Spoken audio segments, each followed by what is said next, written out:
Okay, di muna tayo mag-aanimasyon dahil pinadala tayo ng Star G4 3OS XP Pen Tablet Linax. 'Di ba? Ang ganda. Pero yung nag-unbox hindi. Malamang lalaki 'yan. Nakso, ang ganda naman talaga ng pagkakabalot eh. Oh. Kaya open na natin para makita natin kung anong loob.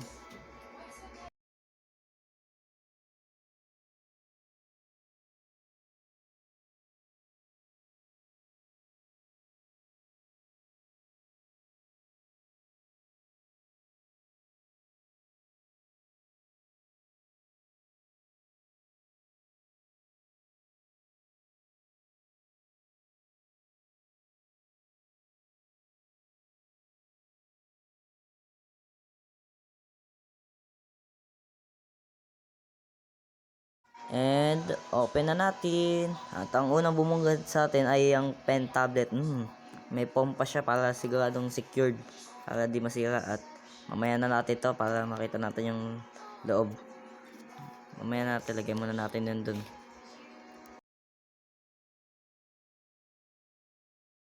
At syempre, ang uunahin natin ang malupitang stylus pen.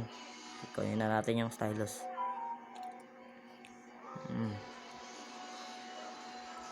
Syempre naman, ayan oh.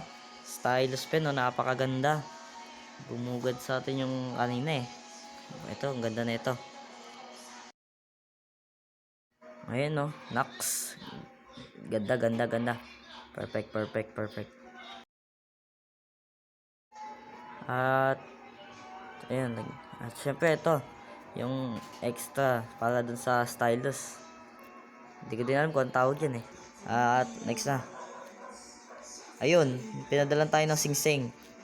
Dahil joke lang, hindi singsing yan. Pagtanggal lang dun sa extra. At ito yung quick guide nila. Yan o, bangon yan. At warranty policy. Yan, ang haba o. Siyempre di ko na din babasahin yan kasi gusto ko na makita yung ating pen tablet. Yan, buksan na natin yan o. Nax, ganda. At yun, inayos ko na at nang magamit ko na din. Yan, gumpisa na tayo dyan, oh. Pero nung ginamit ko siya, paano ba to? Nung ginamit ko siya, parang medyo maayos naman. Maayos naman yung sensitivity niya. Wala na din ako inayos kasi okay na ako kung ano yung nakalagay doon. Kasi gusto ko na magamit eh. First time eh. Diba? First time ko lang magka-pen tablet eh. Nasanay ako kasi sa cellphone na dawili lang ang ginagamit ko. Kaya, ayan. Bigla ako nalipat sa pen tablet. Kaya, ayan na. Pero habang ginagamit ko siya, napansin ko bakit patayo yung kailangan kong gamitin na yung pen tablet, bakit kailangan nakatayo. Kaya ang hirap kasi, yung tinry ko kasi na pa-landscape yung pen tablet eh, hindi ko masundan yung mouse sa sa cellphone. Kaya medyo mahirap pagka ganun, kaya ginawa ko na ng tayo kasi ayun yung mas maganda. Mas maayos gamitin. Nung inanimate ko yung Puyat Experience tsaka yung iba't iba nating animation dyan, ayun, darili lang ginagamit ko nun eh. Pero itong bago kong ina-animate, which is di ko muna sasabihin sa inyo, baka ayun yung may spoil.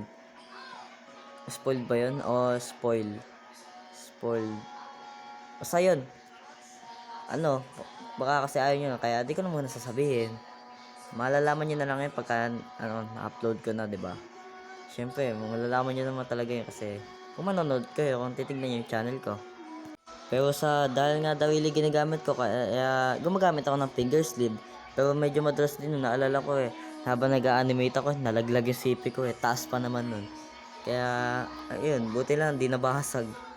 Kaya medyo na bad trip din ako nun kaya, susunod, magkikwento din ako ng bad trip experience ko. Pero susunod pa yun. Hintayin yun, mag-intay na lang kayo. At yun, patapos na din naman to kaya panoodin nyo na lang kung paano mag-animate, kalupit mag-animate. Day joke lang. May mas malupit pa sa akin. Kagaya nila, ano, nila, basta mga sikat sa YouTube na animator. Kaya pa yun, panoodin nyo na lang ako kung paano mag-animate.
So yun, natapos na natin tong pagdodrawing ano. Sana nagustuhan nyo tong video natin, yung pag-unboxing natin, no?